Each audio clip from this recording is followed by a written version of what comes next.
Jeff Bezos didn't merely have a wedding, he orchestrated a global spectacle of immense proportions.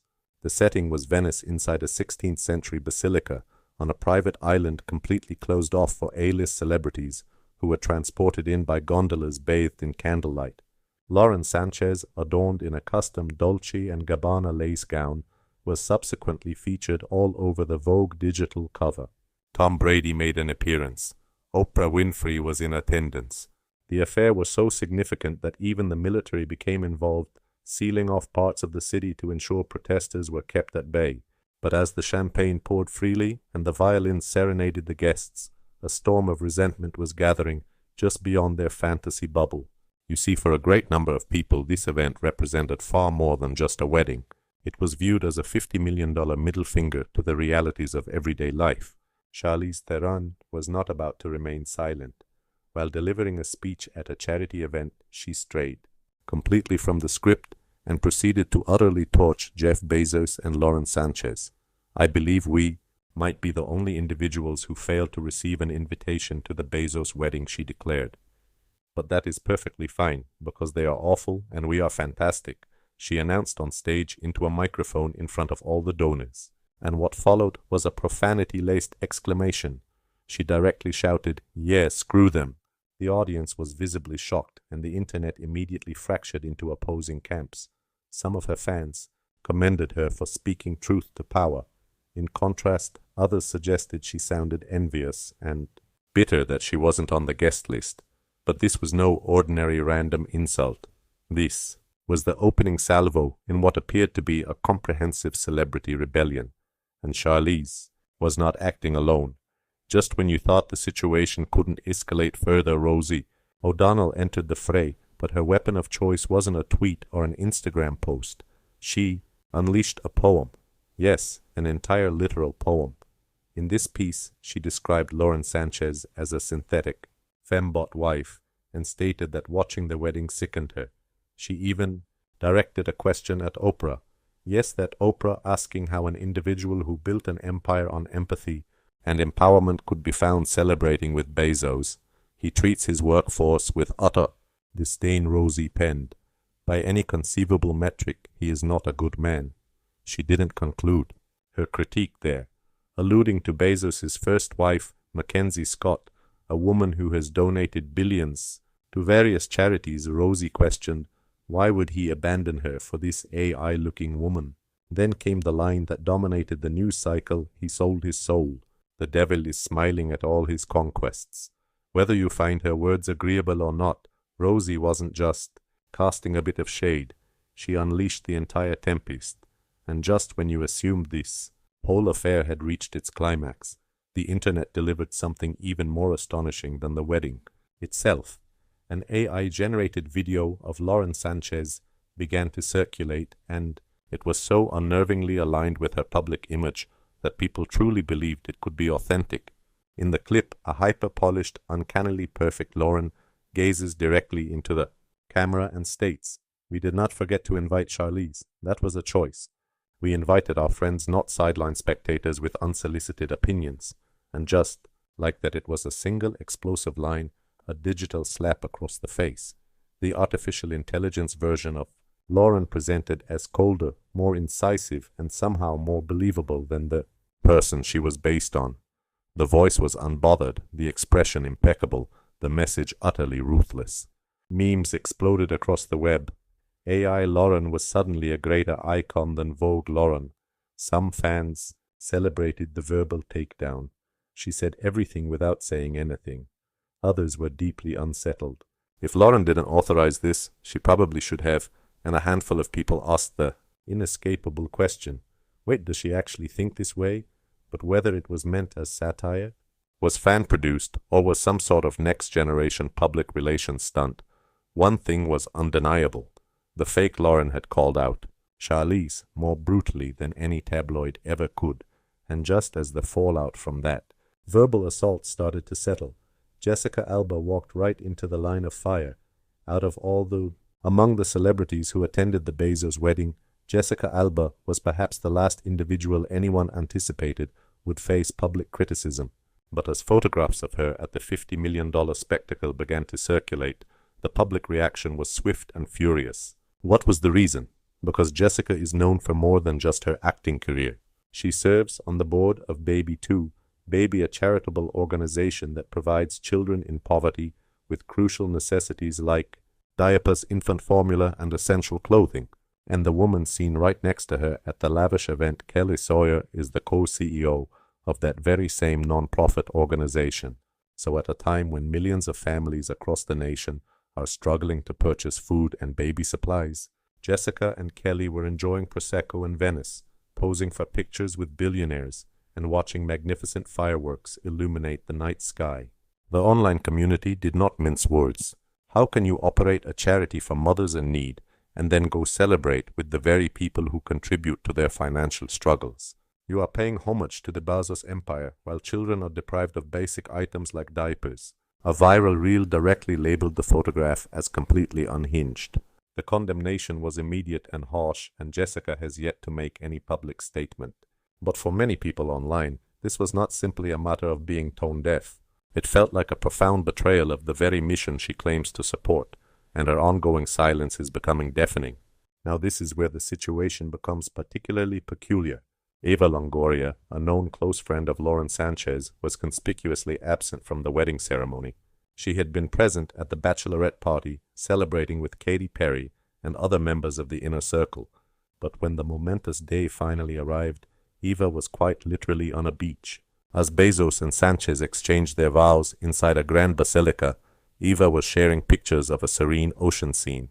She was thousands of miles from all the controversy, with no proximity to Venice. Her stated reason: she was reportedly filming the third season of her CNN program, Eva Longoria Searching for Spain. The issue, however, is that Spain is approximately a 2-hour flight from Venice, so unless her film crew was shooting from inside a submarine, most fans were not buying her excuse. You were available for the bachelorette celebration, but not the wedding itself. She effectively ghosted her own best friend's nuptials. Widespread speculation immediately erupted. Did Eva foresee the public backlash that was coming? Was she silently communicating her disapproval of the extreme extravagance, or had there been a quiet falling out that no one is aware of? For whatever the true reason, Eva's non-appearance was certainly not overlooked, and in a world of famous people eager for attention, her absence might have been the most impactful statement of all. After all of the intense outrage, public protests, and celebrity judgment, everyone was anticipating one particular thing: the official response from Jeff Bezos. Would he try to defend the wedding offer an apology, or just casually dismiss it? Well, he ultimately did none of the above. Instead, Bezos chose to respond in a way that only the second wealthiest man in the world possibly could. By offering no direct response at all, he managed to say everything. Let's analyze the strategy. First was the AI video, a clear digital power move. That viral AI-generated clip featuring Lauren Sanchez. In it, she is seen calmly clapping back at Charlize Theron, stating it was not an oversight. It was a choice. The message was cold, meticulously planned, and absolutely brutal. And while there has been no official claim of responsibility, industry insiders are convinced it was not just a random creation by a fan.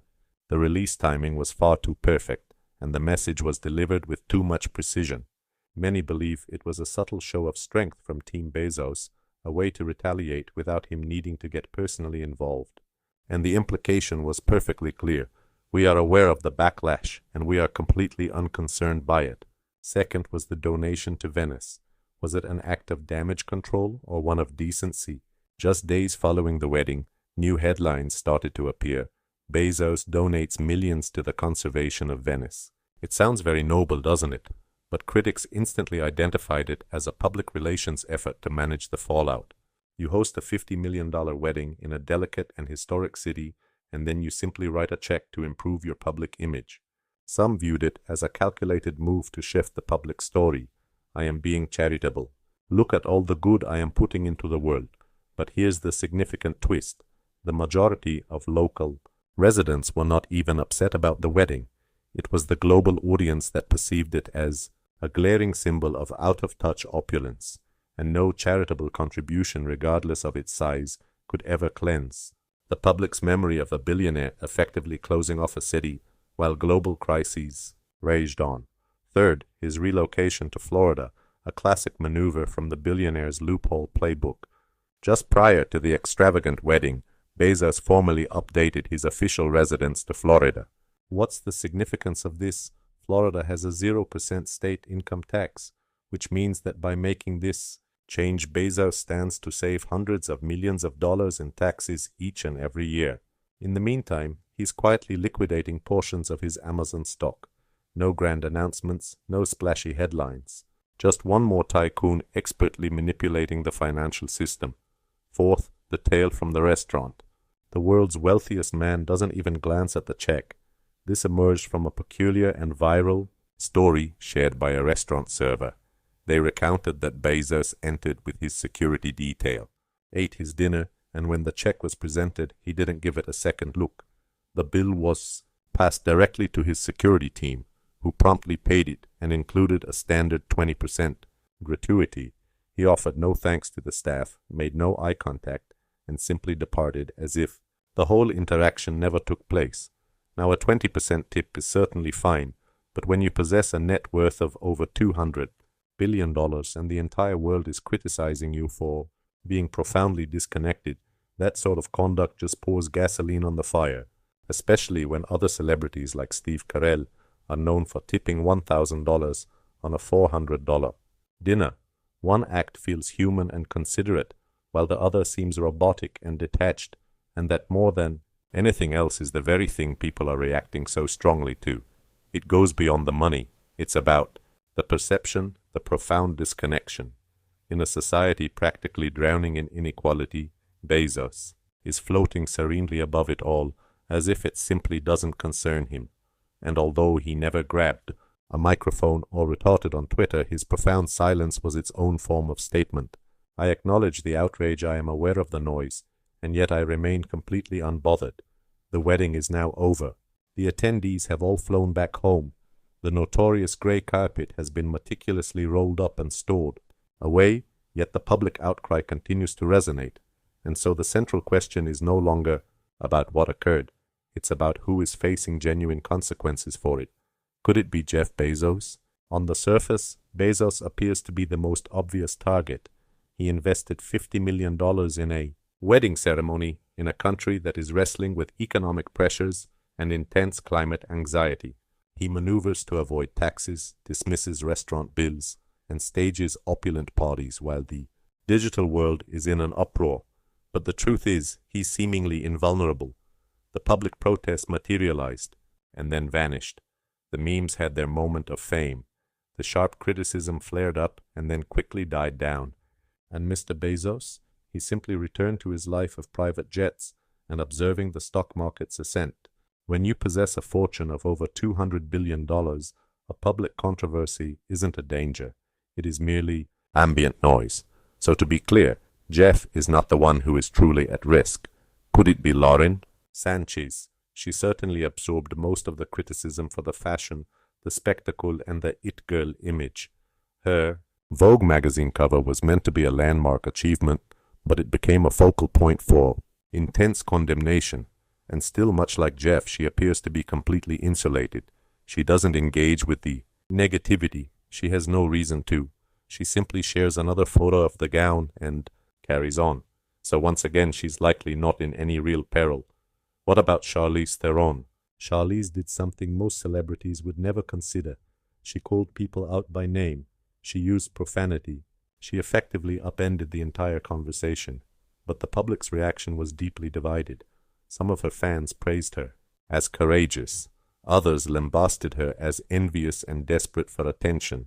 And so now, her very name is. She was making headlines not for a new movie role, but for a bitter public dispute.